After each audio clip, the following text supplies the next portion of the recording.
It's Mark Husson's Astrology Hour. Time for you to expect something wonderful.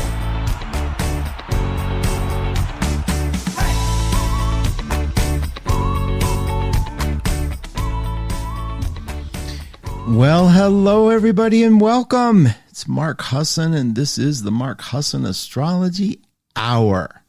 I'm coming to you live at about 8 a.m. Pacific, 11 a.m. on the East Coast. It's October 16th if you're listening live. It's so good to be with you. I hope you'll come and be able to participate in the chat if you can. And you do that by going over to 12radio.com. Look on the left-hand column for the word chat, click it, and be brought over into the Facebook chat room. You'll scroll down just a little. You can navigate it. I know you can do this. Basically, you hit that chat, come into the group, and then you'll see my banner that Jay put up there at the top. And then below it, you will actually see some people. If you click the comment section, you can see their posts. Like Lynn Goldberg's here, and she's saying happy post new moon solar eclipse. It felt so powerful as I had the privilege of viewing here in Mexico. Oh my gosh, that is so true. That's so awesome, Lynn. Good job. I got to watch it. I put on the NASA streaming channel, and they were really, what's really revealing is how young everybody is. Oh my God. I guess I'm going to be saying that for a long time. Jackie Walsh is in the house. Hey girl, how are you? Good to see you here. Audra, thanks for coming. Nadine, good morning. So much going on. Look at that gorgeous picture you posted. Thank you so much. So you guys come and join us. You can see the pretty pictures people are posting. And also the love in the room. That's one thing that's so beautiful about the 1-2 family, and I include you all in that, is that you definitely have a heart-centered focus, which is just so important, especially days like this. Tiffany is back. She moved to Oregon, has been beyond a challenging process. I actually saw a little bit of your journey, Tiff, I think on the night you all were pulling out. I'm so grateful to have you here. I'm glad you made it. I can't wait to hear how it looks from your vantage point, how things are unfolding over there. You don't have to try to trust and keep the faith. Everything is going to come together because everything is coming together. It is what it is. That's what we deal with in life, isn't it? That's what we do. And I'm going to talk to us about that, Tiff. And I'm proud of you for making the brave move. Courage. People talk about courage, and I'm approving a friend request. So welcome, Linda. It's so good to have you. The thing about it is it's not something that I don't think courage is something that you have to have an event and then you go through it, right? That's courageous. It can be, absolutely. Courage is, for me, waking up in the morning. Courage is the day-to-day ability to get through, to just do life. Look at the years we've accumulated. Look at hindsight and the things you've overcome, and the way our gorgeous consciousness kind of makes it okay, pads it a little bit, lets it come in drips, come symbolically. We used to play the game a lot more, and I get in and out of it, is that seeing everything in life as a metaphor, everything we do as a reflection of a message coming to us, because it's important that we feel that we're connected. It's important that we feel that life isn't here to just mess us up, because life can mess us up, right? And I'm not a big, you all know me, I'm not a big, affirmation guy where it's just keep saying it over and over because, life loves me. I get that. And I know that that's a nice thing to say, but sometimes life shits on me and it shits on all of us. And sometimes it's not a good experience here. And we have to be willing to not see those as attacks. We have to be willing to see what courage does is allows us to choose the path that we're going to take. That is the most supportive for us, the most loving, the most generous in terms of the path that we move and how we choose to sort through it. Sometimes it looks selfish, but we don't know what that means. We can't just go, I did it to serve myself. Well, good, because who else is going to do it? You have to. So in other words, you have to remove like we know anything. And I think we have to start with an innocence. We don't know a lot. We can't self-evaluate. That's why the Enneagram sucks for so many people, is when they're trying to, like, I'm this number. It's like, because I've evaluated myself. Well, you can't. It's pretty tough. You're usually not very honest with yourself. And there's too many other things that prevent us from doing a lot of that sort of external reflection. And what we can rely on, what we can really rely on, is that the struggles do tend to make us better. When you're faced with a choice, when you're faced with it, this is a Chiron thing. This is a Chiron thing, but it also applies to every single individual. And I'm learning a lot about Chiron. I'm going to talk to you about it. We're going to have a lot of good ways to look at our lives and look at what we unfold in what we do. But conflict is where all of a sudden every part of our brain is activated. Every part of us, of our being, struggles, stays up late, angsts over, to come up with the solution and the choice that we have to make to get through the next day, to get through this moment, to get through this time period, to get through this awful feeling that some other force outside of us wants to hurt us. And it's a tough one, because that other force outside of us can be your mate, can be your wife, your husband, your partner, your best friend. You can start seeing people in a certain light, that when what you were first attracted to suddenly becomes the thing that you're most afraid of, like your greatest enemy.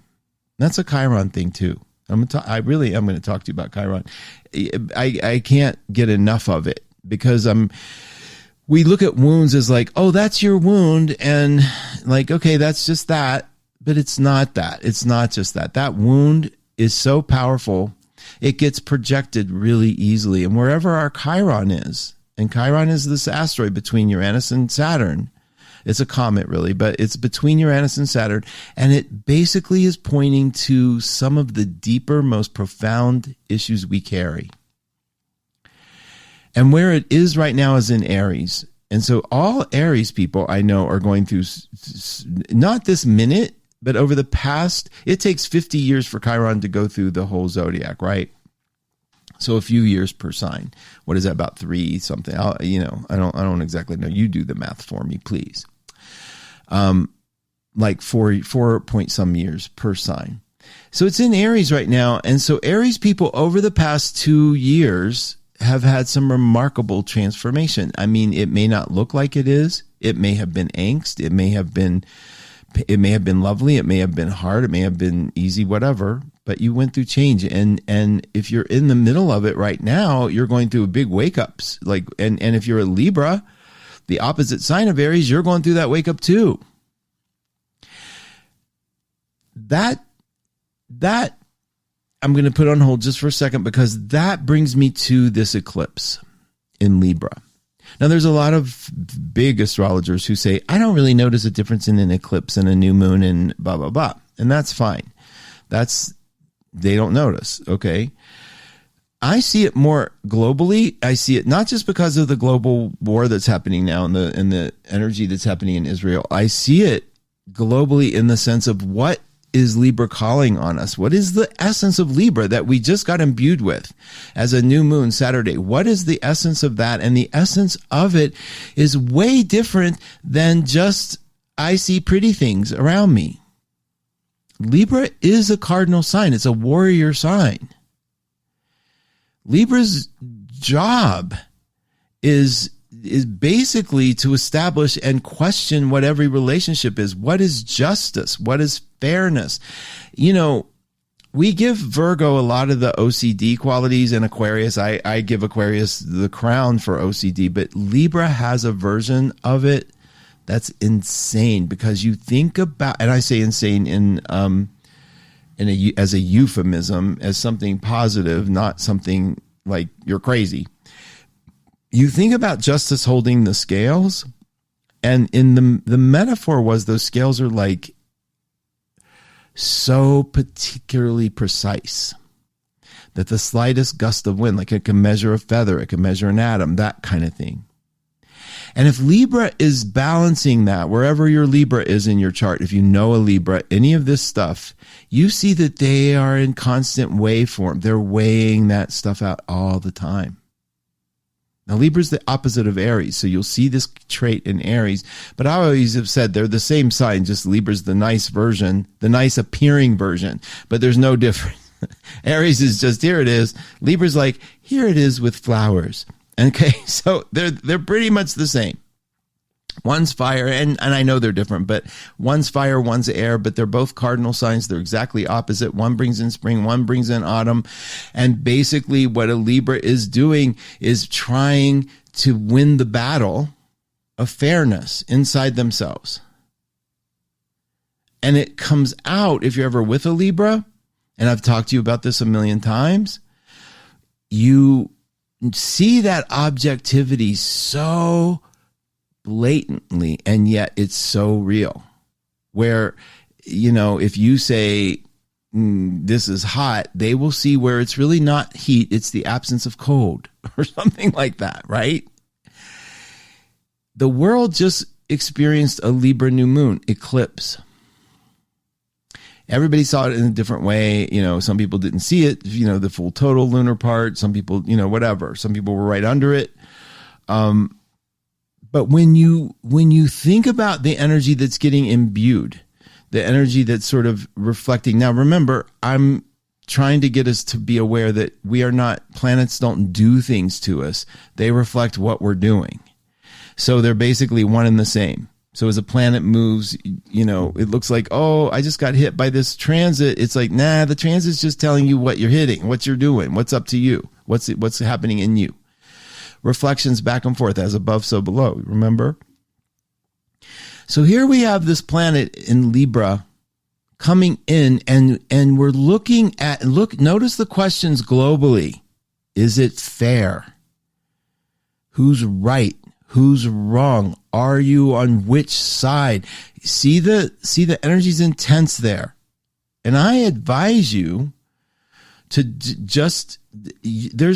I advise you to get out of the idea of sides. Just because inside of you is a thing that's being battled, and it gets projected outside. Now, I pick a side very obviously against terrorism. That's a side I can pick. I pick a side against killing. I pick a side. Those are easy choices. The more nuanced, the harder choices within us to be able to see that there is a battle of that going on that we can get lost in the minutia of. Okay, but there's this, and no, there's this, and there's this. It's like, bottom line, it's easy to go, let's go against viciousness. Let's go again. No matter what it is, it's just like, stand for that. That's righteous. That's good. And then as you look at your own life, as you bring it home, you see that the battle then becomes, look at what happened this weekend to a lot of people. What are my choices here? Do I like this person? Do I like it? We bring it home. The outer war that's happening is definitely in our consciousness, and it's a reflection of our consciousness. And then when we bring it inside of us, we get to see the battle that we're waging against ourselves. And and we project it out there. So if we pick the right thing, if we say the right thing, if we stand behind the right thing, then we're righteous and we're good. And that's okay. You can go down that hole if you want. It's fine. And I, like I said, I publicly pick a side. I pick a side against terrorism. I can do that with good faith. I can do that in good honesty. But inside is what war is being battled on the inside. How am I bringing that home? So we'll leave the war alone for a minute, and we come into our own home and we look around at what we're doing about where our righteousness starts bleeding over. And I've run into, interestingly enough, this right before the eclipse, righteous indignation, not about this thing happening in Israel, but in people's, like, I'm reading posts, like I go to next door sometimes and I see the righteous indignation. And it's almost like, ooh, that's happening in here. That's this thing that we're doing among ourselves. And when you're righteous, you don't have to look at yourself, right? Because you know you're on the right side of any issue. And it's really important that we keep our basic values here in the midst of Libra, which is to A, tell the truth as much as you can, but B, the goal here, the goal is everybody's in my opinion, to extinguish fear among each other, to extend a hand where help is needed. Like while the bigger thing is happening, every one of you knows somebody who's going through something pretty scary right now. I can name 10 people going through something pretty scary in their personal lives. And it's so easy to get distracted from that. But in Libra, like in this Libra energy, it's easy to get lost in that minutia. It's an air sign. It's a cardinal air sign. It's going to look for all the details and look for what's the good here, what's good. But now we're in a Scorpio moon. Okay, so now we get to the next phase of that Libra infusion is Scorpio. When a Scorpio hears a Libra do all the fluffy stuff and do all the nuance, they immediately get their neck hairs up and they see it as phony and it's not always phony. Sometimes it's just smart to talk in a nice, fair, open, gentle, see the good in you voice. But Scorpio does want now this moon to come home with a little bit of like, where is my pain really? What's happening?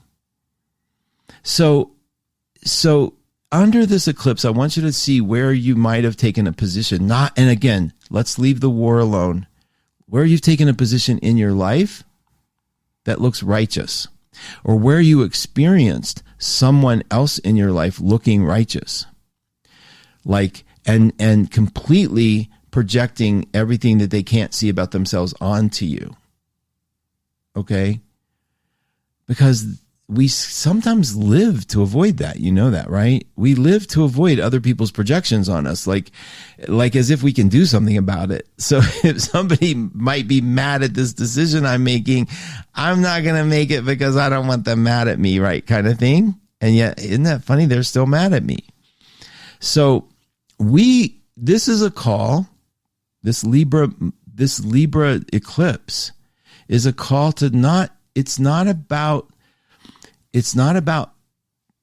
the typical keywords of Libra.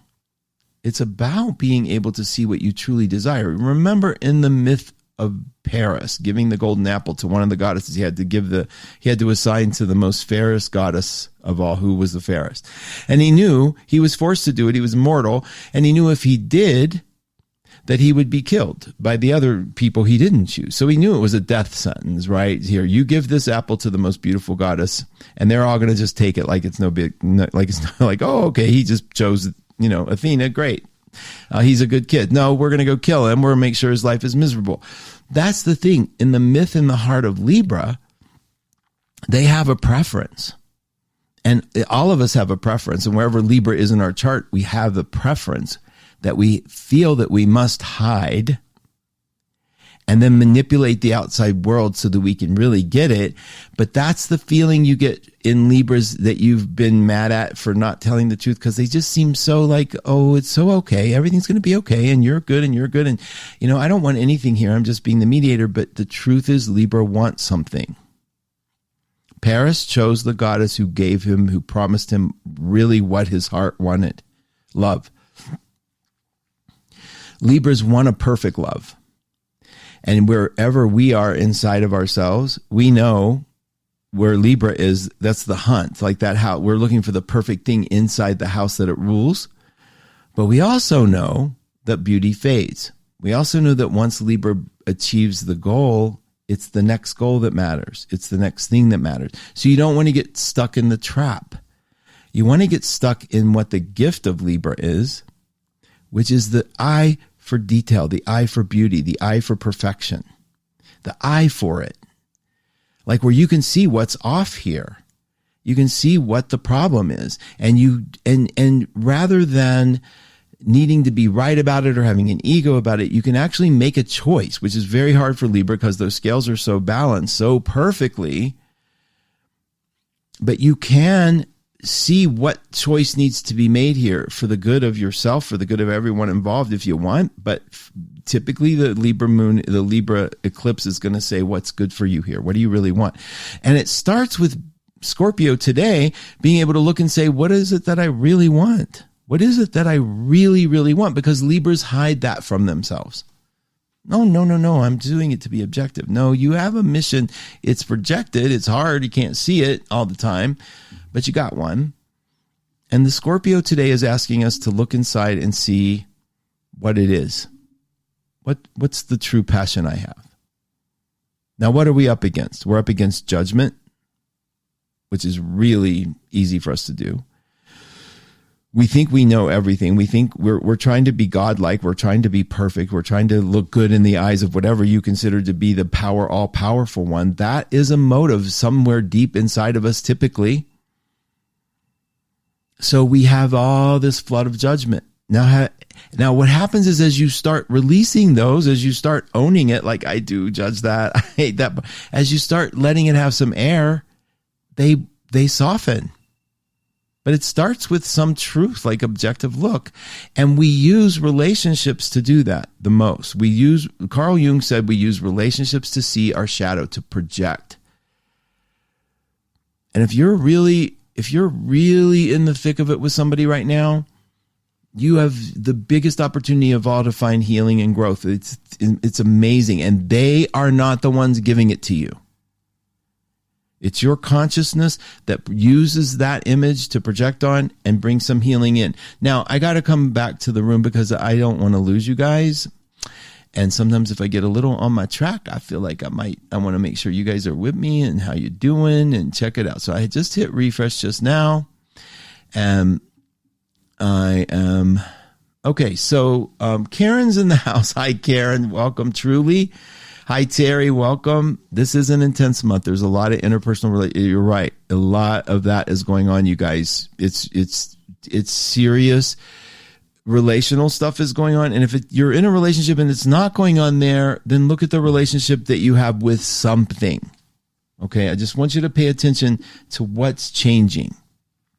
Are you now the fighter for somebody else? Are you taking on the wound of somebody else? Are you in the middle of it with your family? I mean, think about where your battle is. Think about where the projection is. Is it all about Israel and the Middle East right now, or is it something more personal? Bring that home and see, because this is a powerful time to uncover it.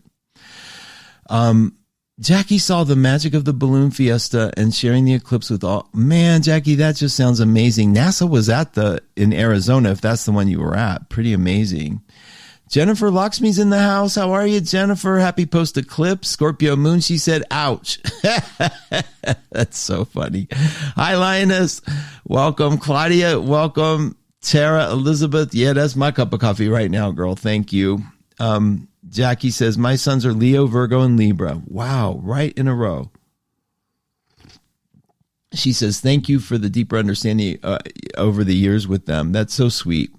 And that's the thing, right? We want to use astrology to get a deeper understanding and motive, but you have to be careful also that you're not projecting your unconscious onto all this stuff. Now, this is where Chiron comes in. What Liz Green is saying about Chiron is wherever it is in your chart, it's your hunt for perfection, right? You're looking for perfection there. Chiron was a half mortal, half immortal. Like, the stallion, the literally the centaur, half horse, half person. And he fell on one of those poison arrows, so he can't die, so he's in miserable pain. Up until the point of pain, he was kind of riding high on his godliness. Nothing could hurt him. He was helping people heal. He's kind of cool, studying the healing arts. And then he gets hurt. And this is the story that we have to pay attention to, because the wound, our wound, is what heals us. It's what changes the narrative on everything. The goal isn't to live pain-free. It's to know how to live with the pain. It's the choices you make, knowing that each year that you live, each day that you wake up, another thing comes forward. When you hit 50, that's the Chiron return. We start noticing the body's, less years in than out, right? It's like we have less years to be here than we have. We're probably not going to live to be 100. We might it's very possible now, but even so, your body gets more frail. And it's hard not to draw attention to it. So we exercise and we do the right diet. And we take all these amazing herbs because we're avoiding this thing that is the loss of immortality. Now we'll get, you can go like, well, yeah, but you're actually gaining immortality when you die, blah, blah, blah. But truly, none of us really want to lose this consciousness. We're kind of attached, right? I would imagine most of us are pretty attached to the consciousness we have, the body we have, the people that we know. We don't want to just think about, okay, now all of a sudden, poof, ready for a new adventure. We don't want to give that up. And Chiron brings that into play really strong, as does the Scorpio moon. And I just got a thing on my watch this very second. That's Catherine, who is an old psychic we had back in the day in Denver. And she used to read on the site a little bit, redhead. Maybe some of you know her. She passed away just now, just this minute. So here we are, right? Scorpio moon. And we're facing these realities. Catherine just hit her immortality. Rest in peace, my dear. So, exquisite time to be living, but it's also terrifying. And that's why I think why we get together here, right? Is we get together to remind each other of the cosmic loom, the mortal coil, the thing that we want to do the best we can. And that's what I want you to understand. My push here in all our talks and every foundation that I ever want to give, it's like the push is that you find a way to ease it on yourself, ease up the pressure, come home a little bit, have a counter narrative to the current narrative that keeps going on within our minds, within our brain. Have a counter narrative that says it's okay, take a breath. I just had another relational chat with a young friend. And he said, my partner isn't attracted to me anymore. And don't I deserve to, have that? And it was so fascinating to get him to see that this isn't about him.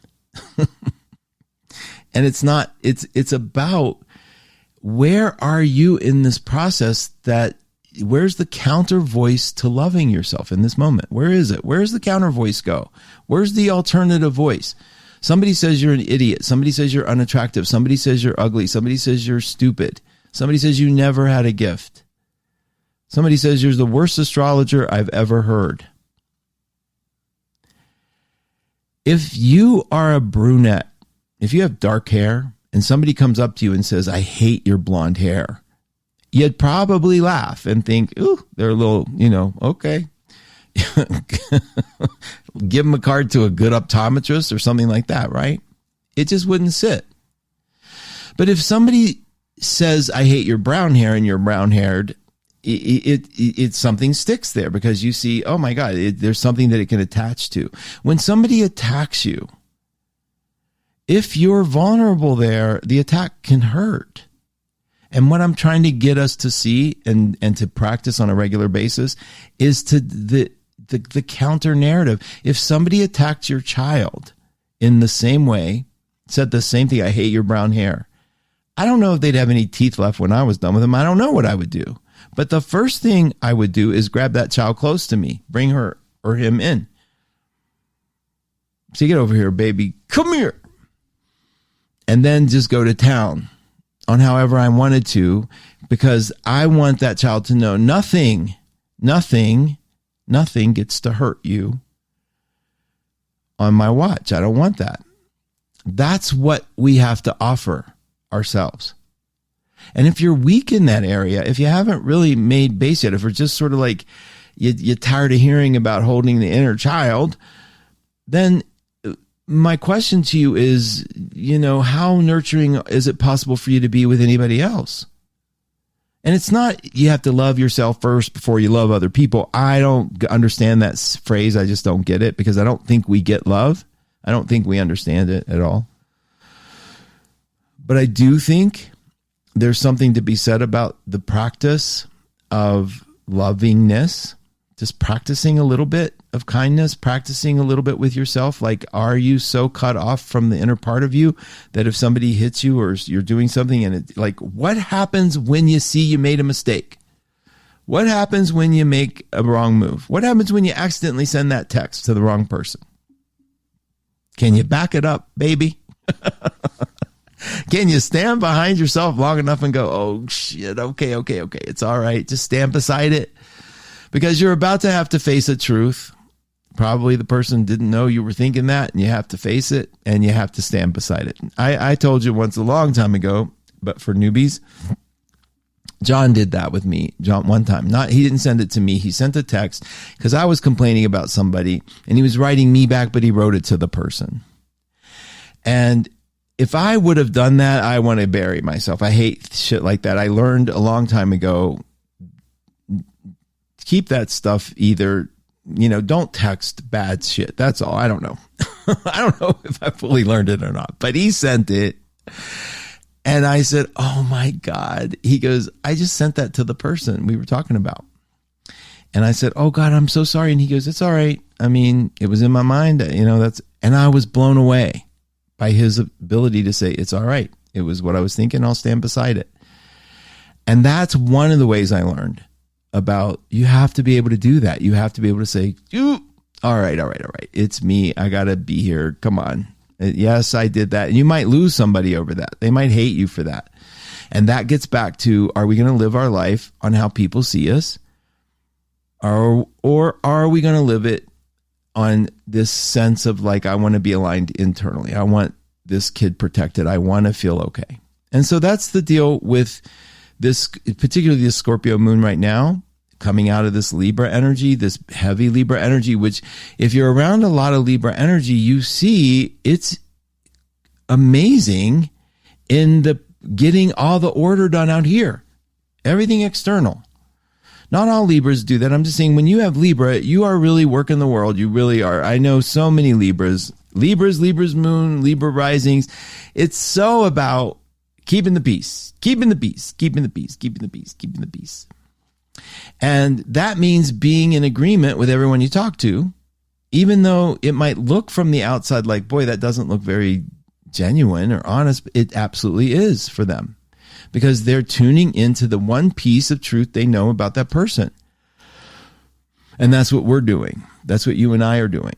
Okay, that's what we're learning to do. Wherever Libra is in your chart, that's where the area you're learning to do it. Mine's in the 12th house. If yours is in the 12th house, people would say, well, how is that? Where does that come up? Well, it comes up a lot for me when I'm alone and I do an evaluation of my life. It's really important to sort of have in line some honest reflection and also to translate some of those thoughts into it's okay. See the good in some of what's happening. 12th house is pretty, you're projecting that onto the world. So I can also see fairness and unfairness. I project it. If I'm being particularly hard on myself, I usually can see the world as an unsafe place. Hi, Maya. Welcome to the room. Thank you for being here. I want to say, let's see. Julie Miller, thank you. It's so good to have you here. Raven's in the house. I just did a show with Raven and Keith Rubeck and Jay on Backstage Pass. We were on. I hope you get a chance to check that. Keith is getting ready to launch a new show, and he's invited me to be a voice with him on there. I think it's going to happen soon on Mondays, but that would be a nice little, a brilliant voice to add to the conversation we're having here. We'll see how that unfolds. I can't wait. Tiffany, I was so out of touch with 1-2 radio over the past few weeks with moving that I didn't even realize it was an eclipse and missed it. You didn't miss it, girl. It happened. And it happened for you as well. Although there was a period that morning where I noticed it got really dark in the house, and I made a comment to my boyfriend, Tiff, it's okay. It's so okay. You didn't miss it, girl. You felt it. Yeah. I mean, what's there to look at? We can get it off TV, right? It's okay. I know that Virgo in you. I can imagine it gets a little mad, but at yourself, but really, you got it. Hi again, Julie. Thank you. It was able to watch the eclipse. It was beautiful. Aries appreciating the Libra energy. I love seeing the golden crescent and lucked out with the Seattle rain break. Yes, you did. That's pretty amazing. Jay said he was able to catch it from LA. I feel like we're all doing like, you're not doing this, but I can feel Tiffany's envy thing happening. Like, I miss it. Look at what they saw. Jay gets a great picture. Jay sent that to me while it was happening. I had the benefit of watching it on TV. I did take a time lapse of the backyard because the lighting was kind of amazing how it does that. Now, Tiff, you get another chance next year. It's 6 months away. There's another one coming. We're going to be on top of that one.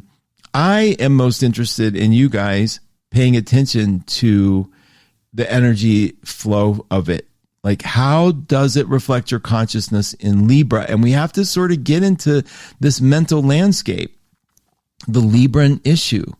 Alexander the Great was a Libra and conquered worlds, right? Just conquered them, but he did it through an understanding of the relationships of people. And I'll get into that later too. But the idea is, the Libra in us does seek balance. It does seek equilibrium.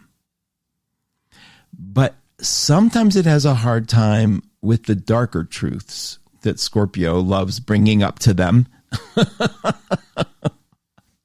And that's okay too. The thing that we get to do here is I want you more than anything else to see where in your life you feel injustice.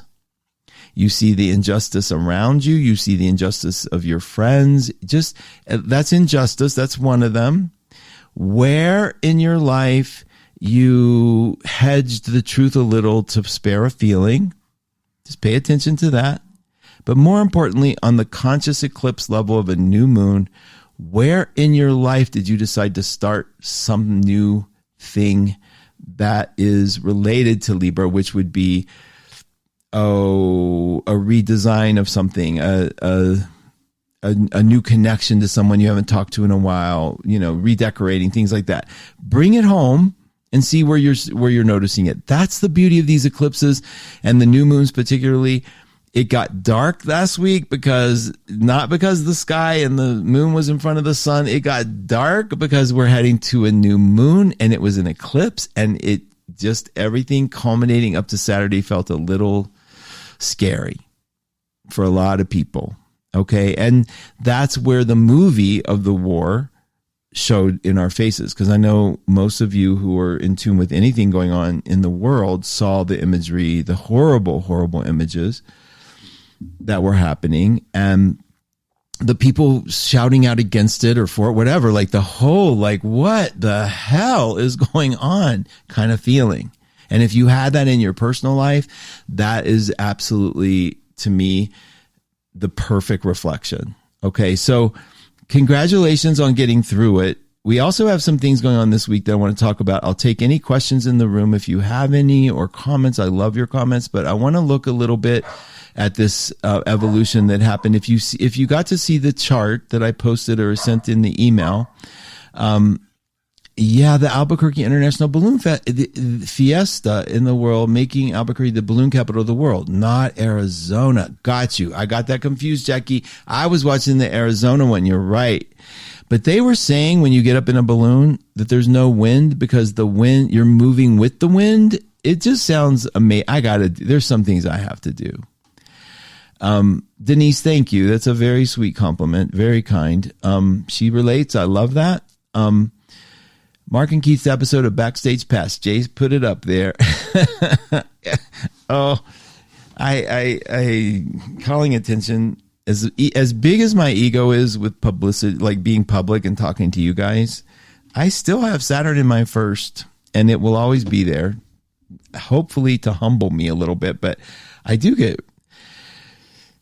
markedly embarrassed by overt attention. It's weird, but it's not weird. I mean, it's me. It's what I do, right? So let's take a look now at what's up and coming, courtesy of the hard work of C.A. Brooks and the team at the Power Peak. Dear God, what a great team. I'm going to, let's look, there's planets changing signs, and I want to be able to make sure I get this right, to give you the right day and what we can expect.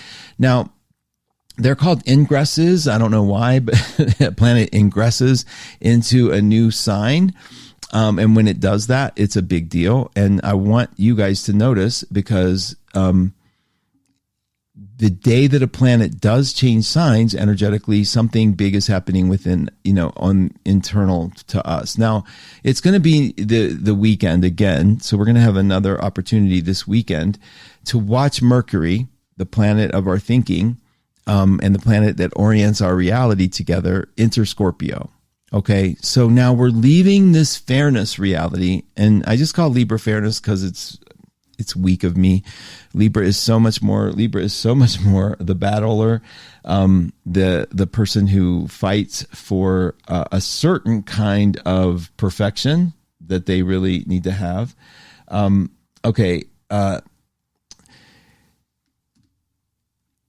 So Mercury is been in Libra, so we're doing all this battle, but Saturday it changes into Scorpio late night. You're going to wake up Sunday morning with a Mercury in Scorpio, and I want you to pay attention, because let me tell you, that's like a third eye. It's a powerful third eye. And it doesn't happen frequently enough for us to kind of remember it like the moon, but while it's there, I do want you to sort of pay attention to how easy it is to unlock some of these truths. I think Mercury in Scorpio is about the truth.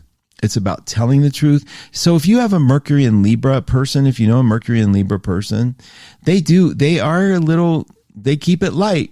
Okay. It's not, and I don't want to make fun of people's signs, but I want you to understand, if you're a Mercury in Libra, you kind of like keeping it there. It's okay. No problem. It's okay. Keep things sort of like fair and balanced, objective.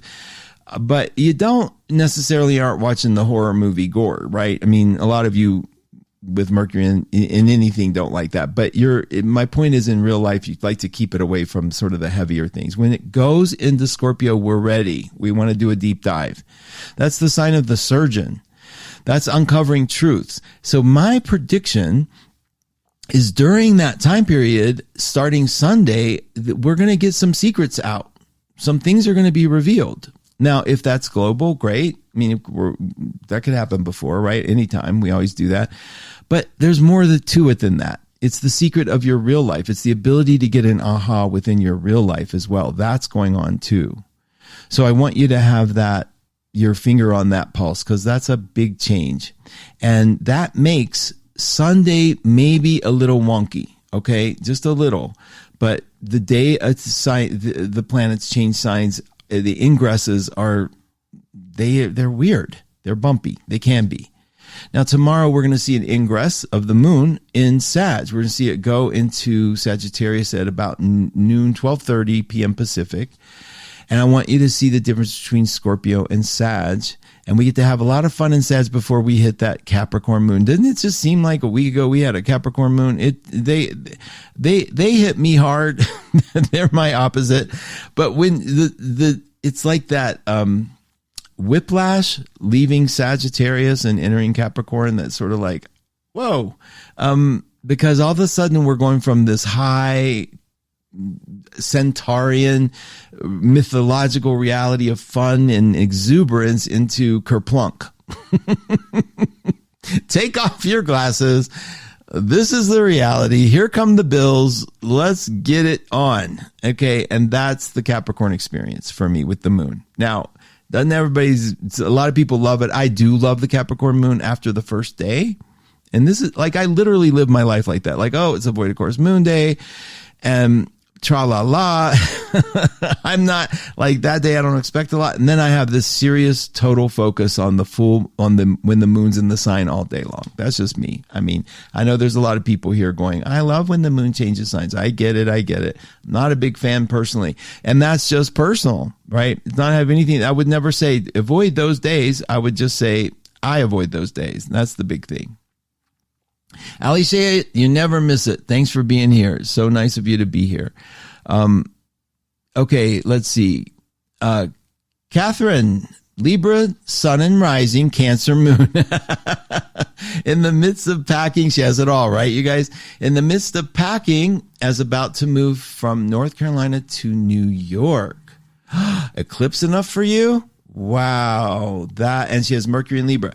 Congratulations. I hope that's a happy move for you, Catherine. That is a big move too. You and Tiff. So yeah, that's eclipse enough for me. Good luck. I hope you'll follow up and let us know how you're doing. That sounds like from North Carolina to New York. Wow.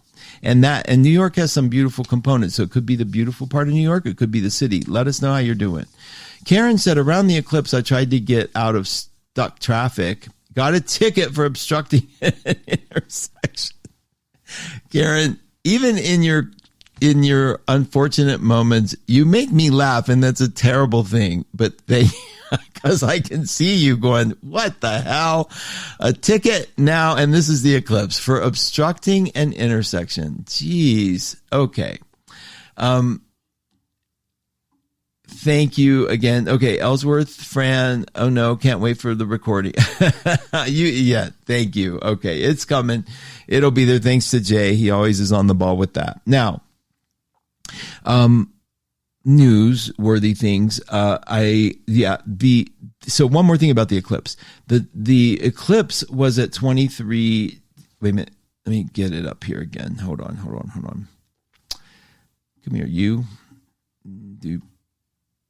Okay, so the eclipse was at 21, Libra at 21, so make sure you find that in your chart.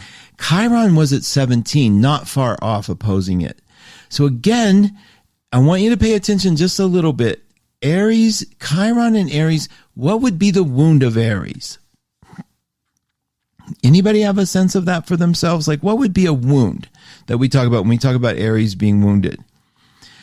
You know what it is for me? It's to try and fail. To feel that you were encouraged or tricked to try something and you took it on and you didn't quite make it. That's hard for Aries. That's a wound for Aries. To feel that something in them personally was let down.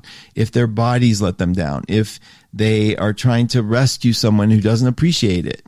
Things like that are wounds because this person, Aries has a fire in them. And what would hurt that fire? What would hurt them if they have this desire to champion something that it didn't work out or they were somehow unable to? That's one. What would be another one for Aries?